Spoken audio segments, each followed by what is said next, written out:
hayyuu fi beekaa amantaa Oromiyaan guyyaa kaleessaa dhabdee. Beekaa amantaa Oromiyaan biyya jedhu abbaa sheekotaa fi ulamaa'ii goota dhugaa dubbachuurraa qaama kamillee hin sodaanne Sheek Adam Tuulaa guyyaa kaleessaa gara gandaa akhiraatti godaanuun isaanii beekame. Sheek Adam Tuulaa ustaazota hedduu kanneen akka Raayyaa Abbaa Maccaa fi Jamaal Aliyyii qaruun sabaaf arjoomuu nama danda'anidha.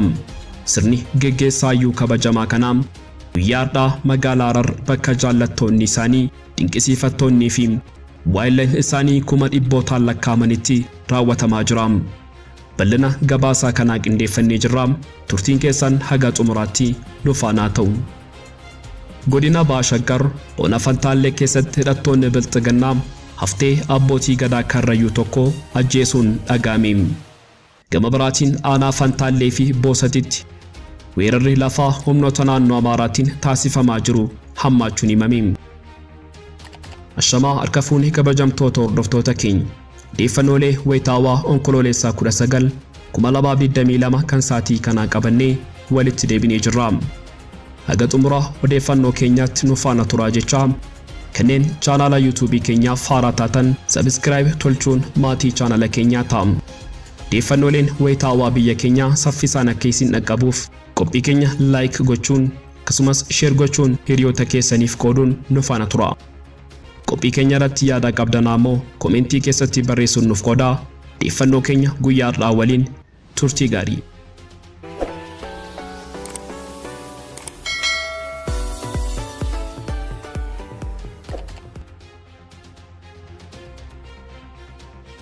Hayyuu fi beekaa amantaa Oromiyaan guyyaa kaleessaa dhabdee.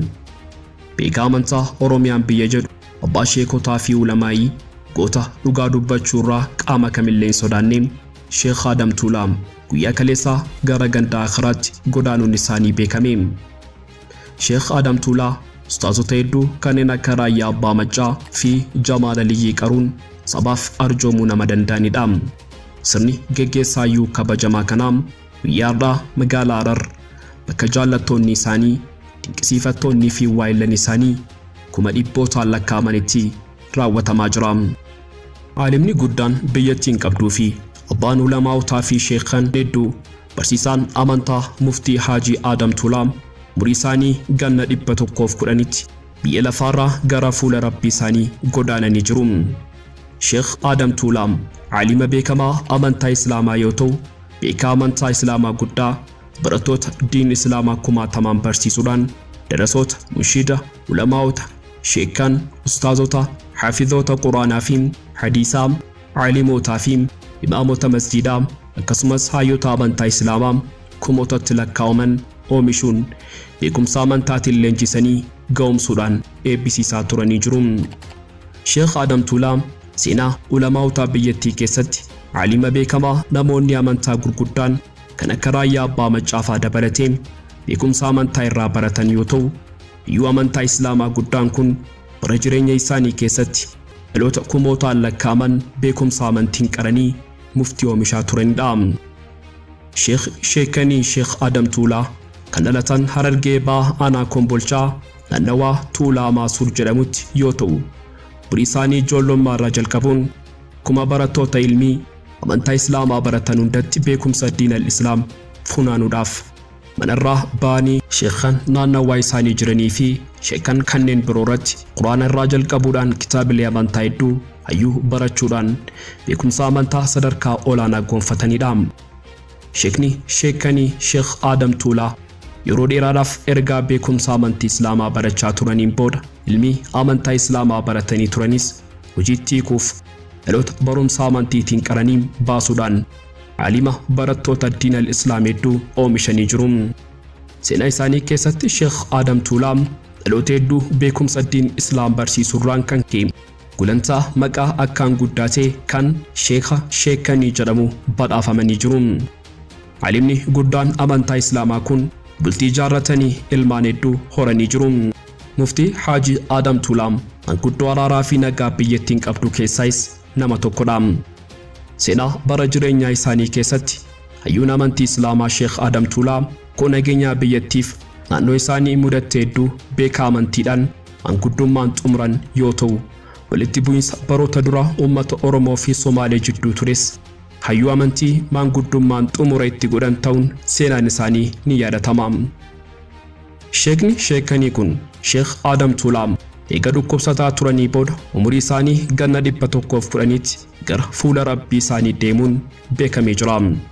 Sheekh Adam Tuulaa Rabbiin jannataan isaan haa qananiisu jecha maatii fi firoottan isaaniitiif akkasumas hordoftoota amantaa Islaamaaf ilmaan Oromoo maraaf jajjabina hawwina.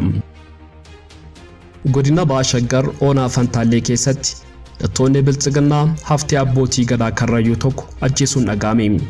Gama birootiin aanaa Fantaallee fi Boosatitti weerarri lafaa humnoota naannoo Amaaraatiin taasifamaa jiru hammaachuun himame. Impaayerri Itoophiyaa Oromummaa balleessuuf aadaa, afaan, amantaa fi sirna ittiin bulmaataa ummatichaatti duuluun jaarraa tokko oliif uummanni Oromoo eenyummaa isaa dagatee akka inni jiraatu taasisaa turan. Onkoloolessa 16 2022 waraanni biltsiginnaa faashistichaa Abiyyi Ahmadiin bobbaafaman Baha Shaggar Oonaa Fantaallee ganda Boombisaa jedhamutti haftee abbootii gadaa Karrayyuu yeroo darbe ajjeefamanii kan ta'an Abbaa Gadaa Booruu Roobaa Lakkuu kan jedhamu rasaasa itti roobsuun ajjeesan. Bataan nafxanyoota Abiyyi Ahmad waraana isaa uummata Oromootti bobbaasuun abbootii gadaa kabajaa fi eegumsi maluuf Oromummaa yakkanii ajjeesisaa jiru. Gamiin abbootii gadaa Oromoo xiyyeeffatanii ajjeesuu kun Oromummaa fi duudhaa sirna gadaa hundeerraa balleessuuf kan akeekamedha jechuun jiraattonni Oonaa Fantaallee miira gaddaan guutaman dubbatanii jiru. Abiyyi Ahmad karaa ergamaa isaa Shimallis Abdiisaatiin jalqaba baatii muddee bara 2021 abbootii gadaa Karrayyuu jumlaan ajjeesuun duguggaa sanyii raawwachuun isaa gabaasuun keenya ni yaadatama. Godina Baha Shaggar aanaa Fantaalleetti waraanni mootummaa qabata sakattaa waraana bilisummaa Oromootiin bobbaafame. Jiraattota 3 yoo ajjeesu manneen jiraattota hedduu ibiddaan gubuu jiraattonni himan. Gama biraatiin aanaa Fantaallee fi Boosatitti weerarri lafaa humnoota naannoo Amaaraatiin taasifamaa jiru hammaatee jiraachuu ibsame. Godina Shawaa Bahaa aanaa Fantaalleetti humni waraanaa mootummaa qasakatteensa waraana bilisummaa Oromootiin bobbaafame jiraattota nagayaa ajjeesuun himame. Goolinsi kun torban kana bifaamaan kan itti fufe yoo ta'u hanga ammaatti lubbuun nama 3 darbuu jiraattonni naannichaa himan. Namoonni ajjeefaman kunneen tokko miseensa tuuta gadaa Meelbaa kan ta'an nama Booruu Roobaa Lakkuu jedhaman yoo ta'u aanaa Fantaallee ganda Tuuroo Baddannootaa lafa Boombisaa jedhamutti waraana mootummaatiin ajjeefamuu jiraattotatu hime. Ajjechaan kunis kan raawwatame dilbata darbe ta'uu jiraattotarraa dhagahamee jira.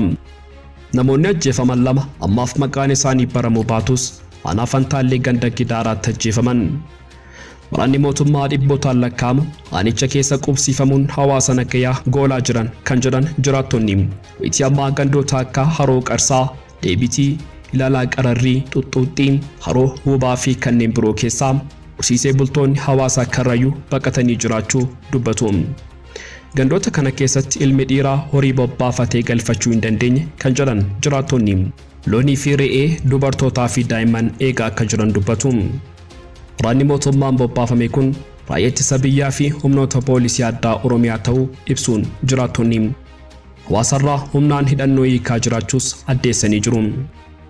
Qabata sakatteensa waraana bilisummaa Oromootiin waraanni mootummaan bobbaafame jalqaba jiraattota gandoota Haroo Qarsaa fi Deebitii buqqisuu kan himan jiraattonni itti ammaa gandoota akka Tuuroo Baddannootaa, Gidaaraa, Dirra Sadeenii fi Faatee Leediitti babal'achuun jiraattota dararaa jiraachuu jiraattonni himanii jiru.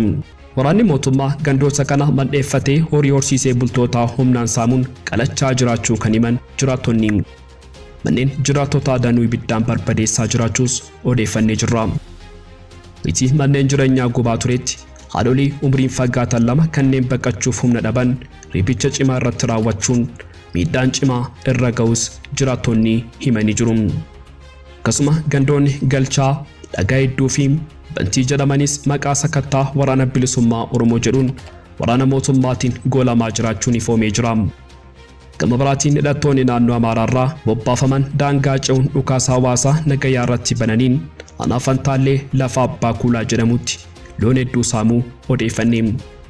Hidhattoonni ammoo Amaaraarraa bobbaafaman humnoota addaa poolisoota naannoo Amaaraa wajjin qindoomuun lafa aanaa Fantaallee haroolee bal'aan uffachuun wayitii ammaa gandaaroo hubaa fi abbaa kulaa to'achuuf guyyaa guyyaan horsiisee bultoota nagayaa irratti dhukaasa banaa jiraachuu jiraattonni ni himu. Wayitii ammaa kana karaa qaawaa abbaa kulaa jedhamu qaxxaamuranii dhufuun tulluu barruu arroolee jedhamtu marsanii jiraachuus dubbatu. Honoonni naannoo Amaaraarraa bobbaafaman kunniin deeggarsa faayinaansii fi loojistiikii gaa bulchiinsa mootummaa naannoo Amaaraarraa argachaa akka jiranis jiraattonni ibsanii jiru. Fantaalleerraa laftii bulchiinsi mootummaa naannoo Amaaraa dhuunfatee arroolee bal'aa borbor dodootii guddoo harooressa bal'aa iddoo guddoo dhiibuu dammaa harooressa qallaa qonyee funyaan booraa funyaan waangayoo malkaa jiloo ulaagaa xininjii haroo arbaa miic haroo diidaa wanji irraan buutee fi lafoonni biroo hedduun fudhatamanii jiraachuu qabaasaa turuun keenya ni yaadatama. Wayitii ammaa immoo lafti haroo hubaa jedhamtuu fi abbaa kuulaan humnoota kanneeniin weeraramaa jiraachuu odeeffannoon yeroo dhiyootiin. Oduma wal qabateen weeraraa fi saamichi lafaa kun gandoota aanaa boosat hedduu keessattis hammaatee jiraachuu jiraattonni himanii jiru. Egaan kabajamtoota hordoftoota keenya odeeffannoolee wayitaawwaanoti saatii kanaaf qabannee dhiyaan sumarratti goolabama. Kanneen chaanala YouTube keenyaaf haaraa taatan subscribe tolchuun maatii chaanala keenyaa ta'a. Haga xumura odeeffannoo keenyaatti waan nu faana turtaniif